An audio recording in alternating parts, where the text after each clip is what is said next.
आज की कहानी का शीर्षक है मन की जीत। एक परिवार में दो भाई रहते थे।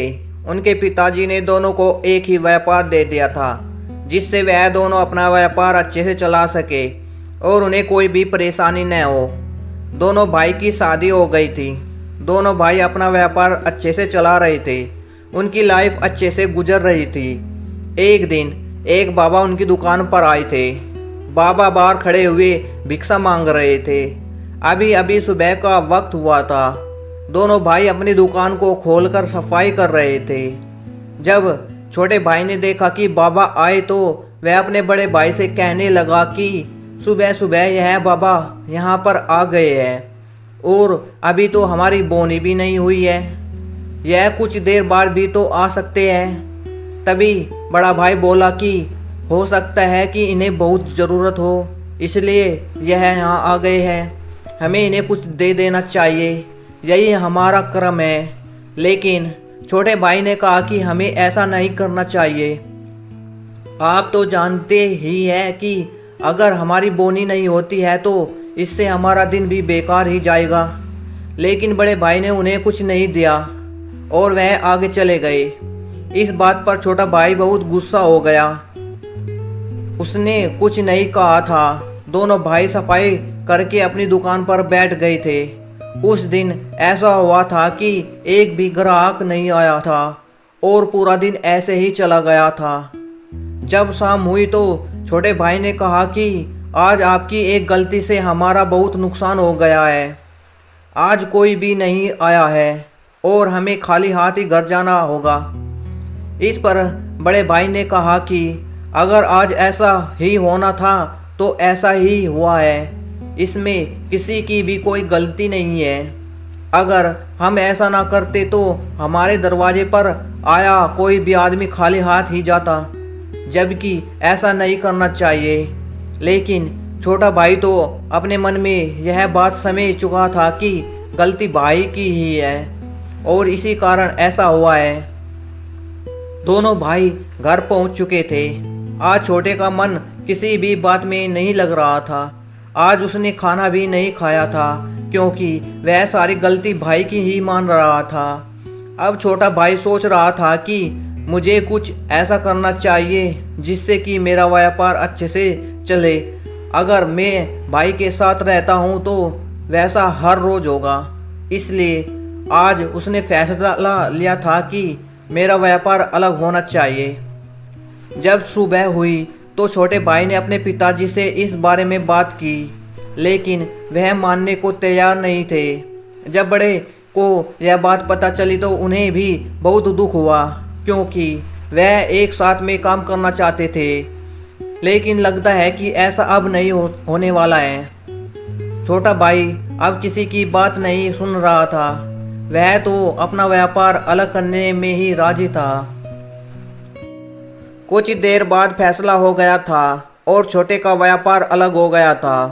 अब छोटे भाई ने सोचा कि अब मेरा व्यापार बहुत अच्छा चलेगा। छोटे भाई की दुकान कुछ दूरी पर थी और बड़े भाई की दुकान भी उसी ओर थी। अब दोनों साथ में नहीं जाते थे। लगभग बोलना भी कम हो गया था क्योंकि छोटे भाई के अंदर अब ईर्ष्या ने जन्म ले लिया था। कुछ दिन तक छोटे भाई की दुकान बहुत अच्छी चली थी और वह अब फूला नहीं समा रहा था। अब उसके अंदर घमंड ने भी जगह बना ली थी। बड़ा भाई अपने अनुसार ठीक चल रहा था। उसे तो यह बात सता रही थी कि छोटे का काम अच्छा चल भी रहा है या नहीं। लेकिन जब उन्हें इस बात का पता चला कि अब छोटे उससे बात भी नहीं करता है तो उन्हें बहुत दुख हुआ था और अपनी गलती पर पछतावा हो रहा था कि अगर मैं उस दिन उस बाबा पर ध्यान न देता तो आज छोटा भाई भी मेरे साथ में होता। मगर यह कोई नहीं जानता है कि किसके मन में क्या चल रहा था। कुछ दिन बीत गए थे। तब अचानक ही एक बाबा छोटे भाई की दुकान पर आए और भिक्षा मांगे। छोटे भाई ने मना कर दिया था, कहा कि बाद में आना। बाबा वहाँ से चले गए। अब छोटे भाई का व्यापार कुछ ठीक नहीं चल रहा था। ऐसा कैसे हो सकता है, वह सोच रहा था। लेकिन कुछ भी समझ नहीं आ रहा था। अभी तक तो बहुत अच्छा व्यापार चल रहा था, लेकिन अब कुछ दिनों से पता नहीं क्या हो गया है। जब छोटा भाई घर आया तो उसके पिताजी ने पूछा कि व्यापार कैसा चल रहा है। छोटा भाई बोला कि सब ठीक है, अच्छा चल रहा है, लेकिन वह सच नहीं बोल पा रहा था। कारण यह था कि वह किसी की भी बात नहीं सुनता था, इसलिए उसे परेशानी का सामना करना पड़ रहा था। अब वह परेशान रहने लगा था। एक दिन वह अपनी दुकान पर बैठा कुछ सोच रहा था। तभी उसके मन में यह ख्याल आया कि मुझे अपने बड़े भाई के पास चलना चाहिए।